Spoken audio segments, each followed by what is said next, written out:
What is anxiety? Anxiety क्या है? ये कैसे आजकल हर घर में इतनी ज़्यादा रन हो रही है? इसको कैसे रोका जा सकता है?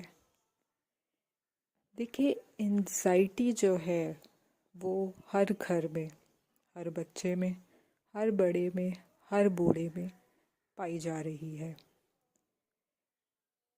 एंजाइटी को समझने के लिए ज़रूरी है सबसे पहले अपनी एंजाइटी के लेवल को समझा जाए।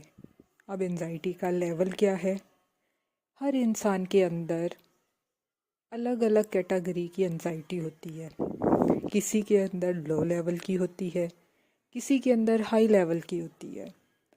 आपको अपने एंजाइटी को पहले समझना ज़रूरी है कि आपकी एंजाइटी का लेवल क्या है।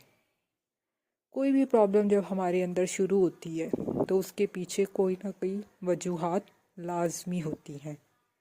आपको पहुंचना है अपनी उस वजह पर। हमारी लाइफ में कोई ना कोई ऐसा ट्रॉमा, कोई ना कोई ऐसा इंसिडेंस होता है जिसका इम्पैक्ट हमारे माइंड पर नेगेटिव पड़ता है। कोई ऐसी याद जो हमारे दिल में, दिमाग में रह जाती है। कोई ऐसा खौफ, कोई ऐसा डर या कोई ऐसी झिझक जो हमारे दिल और दिमाग में बैठी होती है, जो एंजाइटी को पैदा करने की वजह बनती है।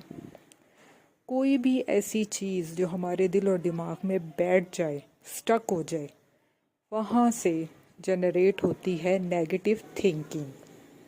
नेगेटिव थिंकिंग जब आपके अंदर बढ़ती रहती है, बढ़ती रहती है, बढ़ती रहती है, तो वो ओवर थिंकिंग की शक्ल इख्तियार कर जाती है। और जब ओवर थिंकिंग अपने पीक लेवल पर पहुंचती है तो आपके अंदर जन्म लेती है एंजाइटी, डिप्रेशन, स्ट्रेस। इन सब का लिंक एक दूसरे के साथ होता है। लेकिन प्रॉब्लम कहाँ से शुरू होती है? उस एक स्टक हुई हुई चीज़ से, जो आपकी लाइफ में कोई भी ट्रॉमा हुआ है या कोई इंसिडेंस हुआ है। आपको सबसे पहले उसको पकड़ना है। हम क्या करते हैं, एनजाइटी की, डिप्रेशन की, स्ट्रेस की दवाइयाँ खा रहे हैं और फिर कहते हैं कि हमें 4 साल हो गए, 5 साल हो गए, हमारी एनजाइटी ठीक नहीं हो पा रही। क्योंकि हम अपने उस इंसिडेंस, अपने उस ट्रॉमा पर वर्क नहीं कर रहे होते।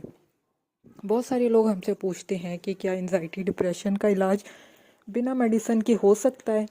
तो जी हाँ, बिल्कुल हो सकता है, बल्कि होता है। हम अपने पेशेंट्स को, हम अपने क्लाइंट्स को थेरापीज़ के ज़रिए, काउंसलिंग के ज़रिए ठीक कर रहे हैं और बहुत अच्छे रिजल्ट्स भी आते हैं। तो क्यों आप लोग मेडिसिन्स की तरफ चले जाते हैं? क्यों आप काउंसलिंग, थेरापीज़ के ज़रिए अपने आप को ठीक करने के लिए एफ़र्ट नहीं करते? इन सब में बेसिकली एफ़र्ट जो होती है वो किसी साइकोलॉजिस्ट की नहीं होती, वो सिर्फ आपको एक राह दिखाता है। जो सारी एफ़र्ट होती है वो आपकी अपनी होती है। अब एंजाइटी को ओवरकम करने के लिए आप क्या कर सकते हैं?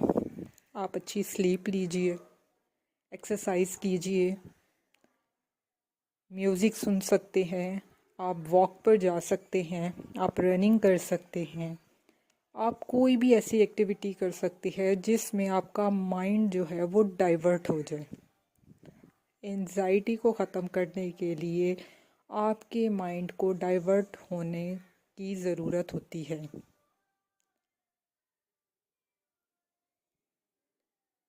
तो आज ही अपनी एंजाइटी को पहचानें, अपने लाइफ में जुड़े हुए उस ट्रॉमा तक पहुँचें जिस वजह से आपके अंदर एंजाइटी पैदा हुई है। उस ट्रॉमा पर ओवरकम करने की कोशिश करें एक्सरसाइज के ज़रिए, मेडिटेशन के ज़रिए, म्यूज़िक के ज़रिए। अपनी स्लीप को बेटर बनाकर, अपने माइंड को डाइवर्ट कर कर आप अपनी एंजाइटी से लड़ सकते हैं, उससे फ़ाइट कर सकते हैं। उस तक पहुंचने के लिए, उसको ठीक करने के लिए आपको हेल्प लेनी पड़ती है साइकोलॉजिस्ट की। बहुत सारे साइकोलॉजिस्ट हैं जो बिना मेडिकेशन के काउंसलिंग और थेरापीज़ के ज़रिए आप लोगों की हेल्प कर सकते हैं। तो अपना ख्याल रखिए, अपने इर्द गिर्द के लोगों का ख्याल रखिए। एंजाइटी, स्ट्रेस, डिप्रेशन, इन सब चीज़ों से बचने की कोशिश कीजिए।